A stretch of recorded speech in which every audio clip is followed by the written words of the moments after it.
Hi, I'm Dan Cox, and this is your MMA update. Joined by my partner, as always, Bomber, and our new part-time partner, Tommy. Tommy, how the hell you doing, brother? What's up, guys? It's good to be back. Awesome, man. How you doing, Bob? Doing great. Doing great. Can't wait to talk about this next subject that we've all been discussing so vehemently on Twitter and everywhere else. Well, man, listen, the Reebok deal, this is the topic. And you know what, guys?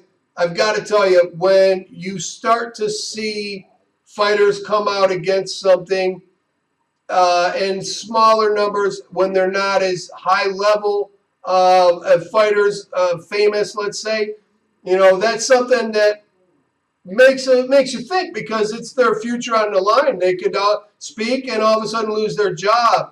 But when you get guys that are coming out like Aldo, right, and a few other guys that are starting to speak about it, that makes waves. That's what's happening. My opinion on this deal here, we're affecting the future of MMA. You know, Dana White says, listen, they're allowed to have other sponsors. But let's be honest, these sponsors are only sponsoring the fighters so that their brand can be on television, so it can be on pay-per-view. What good does it do to pay these fighters the money to film them when they train or when they're walking down the street? It doesn't work. You can't have this policy in effect. The younger fighters that need the money are losing. 5 fights or less, $2,500 for sponsorship. 2 fights in a year, $5,000. You know, I mean, come on. Bob, shoot out your opinion on this. I'm dying to hear it. Yeah, I mean, you get somebody like Tim Kennedy who's had, 5 or less fights in the UFC. If he fights twice in the next year, he's going to get $5,000. That's kind of a slap in the face to a guy like Tim Kennedy, who's, been there since Strikeforce, and has always been a fan favorite. So for a guy like him to get a $5,000 paycheck from his sponsor, is kind of a slap in the face. Then you get guys like Aldo, a few other of the top guys that are now coming out and saying how bad of an idea it is. We talked about it before, like Uriah Faber. Uriah Faber sponsors himself with his apparel line. So his apparel line relies on being on TV, relies on being a focus in the cage during fight week, where there's millions of fans walking around Vegas and everybody's in and out of the expos and buying T-shirts. Now, during fight week and fight night, the only thing allowed is Reebok. Yeah. Sounds like a lose-lose to me for these fighters. What do you think, Tom? Yeah, I mean, just hearing those numbers out there, $2,500, $5,000. I mean, that's slap in the face is right. That sounds crazy, man. It's just, I don't know. I don't get it. It seems bad. I'd like to see this thing play out and see if something else comes of it. There's another way these guys can make some money off of it. I don't know. It seems bad, man. It just doesn't seem like it's something that's going to work out in their benefit, and I hate to see it. I mean, as a fan, I like to see these guys make as much money as they can. Doesn't seem good right now. Well, you're right. I mean, and listen, as a fan myself, we're paying to watch the athletes. We're not paying to see a Reebok logo. And again, now they're saying that they want it to be professional, right? We want it to be like the NFL, like the NBA, like baseball. Guess what? Those are team sports. This isn't a team sport. This is an individual sport where you express yourself the way you want to, what you wear. I don't understand what the problem is. I don't get the correlation between the NBA and UFC one-on-one fighting. To me, that doesn't make a bit of sense. And, the fact that they're allowed to keep sponsors out of fight week, right? So it's not just they have to wear this apparel during the fights. They've got to wear this all fight week. Every time that they go in front of the camera for anything that is UFC related, fight related during the fight week, it's got to be everything. Yeah. Oh, it's everything. It's everything fight week. It's the weigh-ins. It's it's the pre-fight presses. It's everything. It's the entire fight week. So and they're banking also on the fighter's entourage that walks them out to the cage. Those guys are going to be in Reebok as well. Yeah. So that in that aspect of it, that's how they're looking at it as the team thing, because both entourages of each fighter are going to walk down to the ring with their fighter, and everybody's going to have the Reebok apparel on. Do I think it's a good idea? No, it's awful. You got guys, like I said, like Uriah Faber. Look at Tito Ortiz, for instance, all right? Tito Ortiz, here's a guy that solely has Punishment Athletics as his sponsor. He owns the company. It's his apparel line. He owns the company. If Tito was ever here fighting in the UFC right now, and the UFC was to say to him, yeah, you can't do that. You're going to have Reebok. How do you think that would go down with Tito? Because Tito probably makes millions of dollars a year off of Punishment, just like Faber does with his apparel line. So to take those guys and to stunt their, money-making abilities by you force-feeding them a sponsor that they don't really want, and that's A, and B, that really isn't going to pay them the kind of money that they're making themselves. It's basically, for me, it's saying the UFC really doesn't care about what you're doing as a fighter, what you're making as a fighter. That's your problem. Fight week and fight night, it's all about us. It's about the UFC. We're going to make some money off of this. We don't care what you make. You can make your money the rest of the year. And they started off this whole thing as a $25 million deal, but now all of a sudden that number's grown to $70 million. Well, where's the rest of this money going?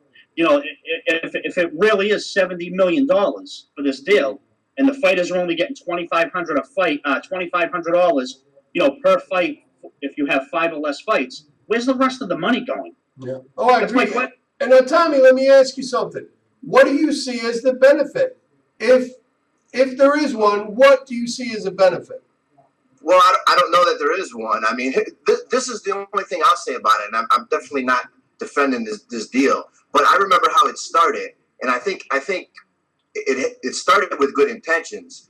I remember some of the complaints about fighters not having enough sponsors, about not getting paid by sponsors. I remember Dana White talking about this.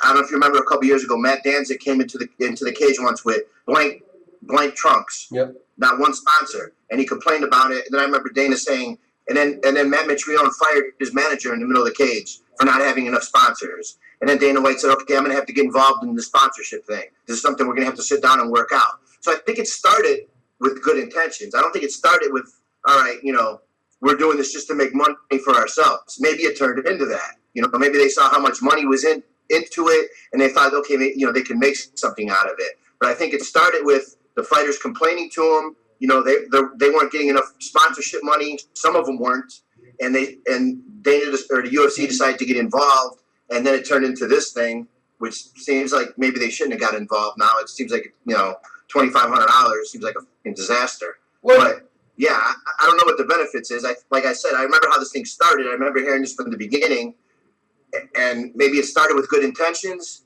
and now here we are. So, well, you know what? I can remember. I remember Roy Nelson complaining to Dana about sponsorship, and Dana's comment was, shave that damn beard and get your hair cut, and maybe. But I'll say this, in the free market system, which is the United States of America, that's how we're supposed to operate.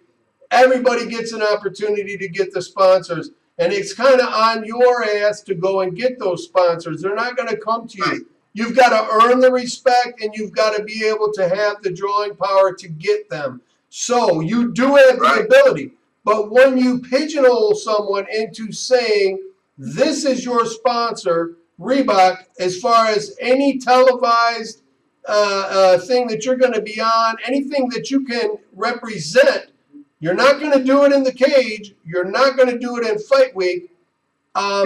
Listen, they're really screwed because they don't have the ability to get any other sponsors. So the younger guys are the ones that I see having a problem. And it's a control issue for me.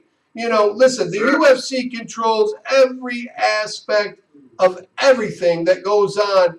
And that's troubling to me, honestly. And, when Aldo spoke about a fighters union, I knew, doing news, I knew it was going to be a matter of a day or hours before Dana White spoke out because, listen, let's be honest. The last thing the UFC wants is an organized union for the fighters. And Bon, now you know a lot about unions. What do you think about this? Because all three of us, we're boxing guys. We know what sanctioning bodies did in boxing. We know what happened there. But what do you think about a union for fighters? I think a union for fighters is an ideal idea for the fighters. The only thing that you're going to have an issue with is the top-notch guys and girls getting involved with the union. A union's a great thing. You know, the fighters can put into it, put a little bit of money into it, each fighter, and it's going to benefit them in the long run. You know, just like the NFLPA, you know, you get the retired fighters who get medical, they get a retirement now. It's a great aspect, you know, for all these guys and girls that dedicate their lives to this sport. Now they're going to get a reward at the end, and that's what the union's going to do for them.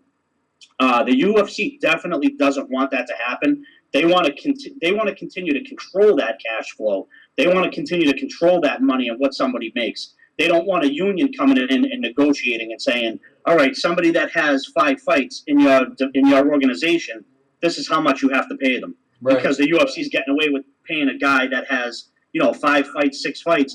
You know, they're getting away with paying them $7,000 on the night. Now with the Reebok deal, another $2,500. So what? The guy's making a little under $10,000.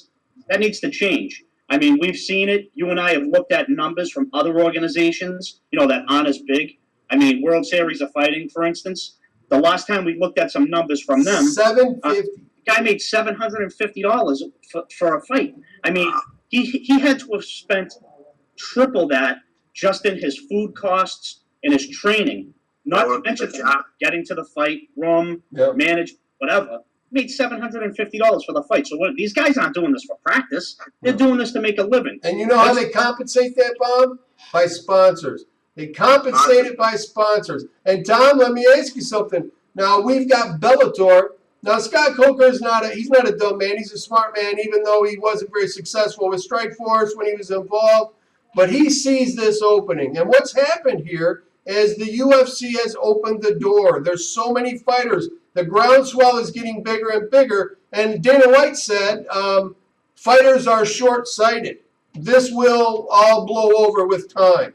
It's not blowing over. Now we've got fighters like Bob brought up, Uriah Faber. Torque is his clothing line. He's not allowed to wear that in there. When his contract's up, when all these fighters' contracts are up, UFC has the ability to match a contract offer. When Bellator offers them X amount of dollars and unlimited sponsors that you bring on your own, how do you see that playing out? Do you think we're going to see fighters going from UFC to Bellator to make some money and earn a living? Because, I mean, they're going to make more money there.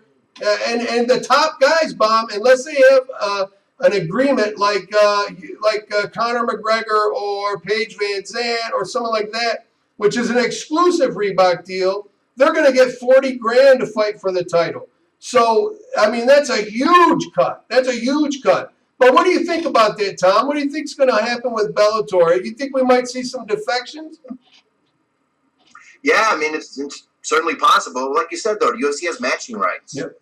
I'm out of the, so, I mean, you know, it's just all going to come down to that.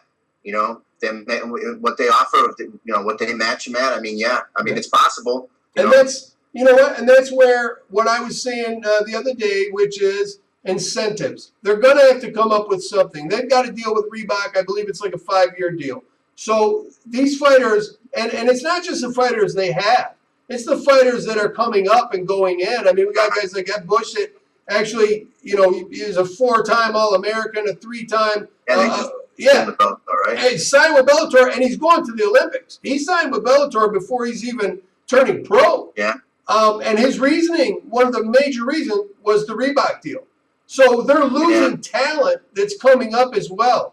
Everyone wants to fight in the UFC because they want to fight the best. They want to be the best. But let's be honest, they're trying to take care of their families and pay the bills. What's to keep them? The UFC just raised the bottom to 10-10 now. Well, you know what? They just raised the fighter. What I've got from my information, this has not changed. That 5 or less fights is $2,500. You've got fighters that are fighting maximum. They're struggling to get 2 fights in a year if they're not a big name. And so you're talking about how are you going to survive on you know, let's say $5,000 on sponsorship. Let's say maybe you got a little bit of income from other sponsors outside of there, but usually those sponsors are giving you clothes, gear, supplements. They're not putting money in your pocket, you know, and yeah, exactly. That means these guys are going to have to work. My thing is, if you're under contract with the UFC, it would be just a shame. It would be criminal to make them have to work a job when they work for the UFC as a fighter. So I mean, that kills me, man. You're doing plenty of fights too. Yeah. You know? That's why I say again, union. The only thing about unions is, for example, with this new drug policy, unions would have killed that. They would have never in a million years agreed to that new drug policy. But that's where they have to sit down and hammer it out between the UFC, the union, and whoever's controlling the drug testing. Whether like someone like WADA, sit down and negotiate a fair, across the board fair contract to make it fair for everybody involved, for all parties, including the fans. Don't forget, I say this to Dan all the time. Us as fans, we're the guys and girls. We're the ones that pay, $50, $60 a month to watch these things go on. So, for instance, if they were to cancel a card, we're paying $50 to watch something, or they take a fighter off a card. A lot of us may have paid that $50 to see that particular fighter. Now that fighter's getting taken off the card. You've already paid for the card. You get the bad taste in your mouth. The UFC's not ever really doing anything to fix a problem. That's my biggest complaint. Is they'll say, well, we're going to do this. And then all of a sudden, a few weeks later, it's, well, what we're going to do is we're going to do this. But in all reality, nothing's being done. I mean, and Anderson Silva still hasn't gone in front of the Nevada State Athletic Commission. Why? Why hasn't this guy gone in front of them yet? Other fighters have failed tests, been suspended and fined in the matter of a couple weeks. This guy's going on 6 months. 6 months. I mean, come on. It's got to be fair. Well, Tommy, you brought up a great point, and that was this new drug testing policy. The UFC's come out with this. Now, I've always bitched about it because the bottom line is, if the benefit of using steroids outweighs the negative of getting caught, guys are never going to stop. Not anymore. But now, exactly what you said, and would it have gotten done with a union? I agree with you. I don't think so. And when you bring the union, you've got that. Now we're into a situation where we could be having no fights at all because guys are going to be bartering this and that and this. As a fan, Tom, what do you think about that? Because that was a great comment. Yeah, I mean, I know a lot of people wanted this to stop, wanted to get drugs out of the sport, but in some ways this almost seemed like it went too far. I mean, I think we're going to see either it's going to scare everybody to stop doing this stuff altogether, or we're going to see a lot of guys suspended. We're going to see a lot of fights canceled. I don't know. We'll see how this plays out. Mate, you may see a lot of careers end over it. Yeah, exactly. 4-year suspensions. That's you're done. You get 3 years. You get that. You get caught, and you get that 3-year suspension. It's 4 years. No, you're 30 years old. Now all of a sudden you're 33 coming back. You haven't fought in 3 years. I mean, you're done. It's going to hurt pretty significantly all around. No, exactly. Yeah, absolutely. Well, I agree. I agree, guys, and I think for me though, again, we're talking about combat. We're talking about people's lives on the line. There's no room for steroids. There's no room for PEDs in the sport. Something has to be done. I hate to see a guy lose his entire career over a bad decision. And that's why first time out, I think you take every penny he makes. Second time you're caught, then I just soon kick him right the hell out. Because, listen, if you are dumb enough, if you're dumb enough to put your entire career on the line because of steroids, that means you mentally, no, you have no business competing there because you cannot win. And once you mentally have that mindset, you're already done. I mean, look at Hendo. Perfect example, right? Henderson, he was taking TRT, the last guy to do it. Now, no TRT, 44 years old. We've seen what happened with Tim Boetsch. So that kind of takes away what I just said, that you can fight without it. Henderson, I don't think was doing TRT necessarily to get bigger, stronger, faster. I think he was doing it to try to maintain what he had. Unfortunately, when Father Time comes calling and your testosterone drops, that's a signal it's time to get out, in my opinion. Yeah, see, I think it's more along the lines with Hendo. I think he was doing it for whatever. I think he could always keep up. I don't think that was his reason for doing it. I think that fell more on the shoulders of guys like Shale, Vitor, Anderson. I think those guys started, the skill set started slipping from them a little bit, and they needed that little bit of an edge or an advantage, especially Vanderlei. You've seen Vanderlei go from this beast down to, his fights were like rock'em sock'em robots almost at before he got bagged and ran away. So those guys, the guys like that are intentionally cheating, those are the guys that I'm more concerned about, because if they're willing to do that, what else are they willing to do? Yeah, and it was legal. I mean, there was, you had that option. It was legal. So, I mean, if you're one of these guys, you could do it. Why not take the option? Now you can't. Right. Now it's off the table, so you can't do it. Right. But I mean, if you're a fighter, back when you could get that exemption, why not try it? I guess that's what they were thinking, and they did it, and they were able to do it, and it was, they legally got an exemption for it, so they, Yep. And I mean, it's a slippery slope. I mean, once you let that in, then you're opening the door, and that's why they closed that door. But again, it always comes down to benefit of using, negative of getting busted, and until those go from this is a benefit, this is a negative, to this, then we're going to have that. People are not going to stop using. But the UFC's policy on the steroids and what they're doing, I applaud them for that, because I honestly believe it's something that has to get taken out of the sport. I think it's safer for the fighters. I think we'll see better fights. I think we'll see different fighters. They're going to walk in there and you're going to look at them and say, whoa, man, he looks soft. Yeah. These guys are fighting at different weight classes now, too. Yeah, exactly. Yeah, because they can't put that extra weight on it. Yeah, it changes the whole dynamic. So guys that maybe were killing it now become as good as that guy that was natural and just couldn't quite get over the edge with him. Listen, it's a slippery slope. I think it's something that, I'm glad that it's being dealt with just for the safety and the integrity of the sport. The Reebok deal, listen, that's something that is going to have something done with it. There's going to have to be incentives, something for these guys to make money. Listen, if we don't take care of the up-and-coming fighters, we're not going to have fights to watch in the future. That's the bottom line.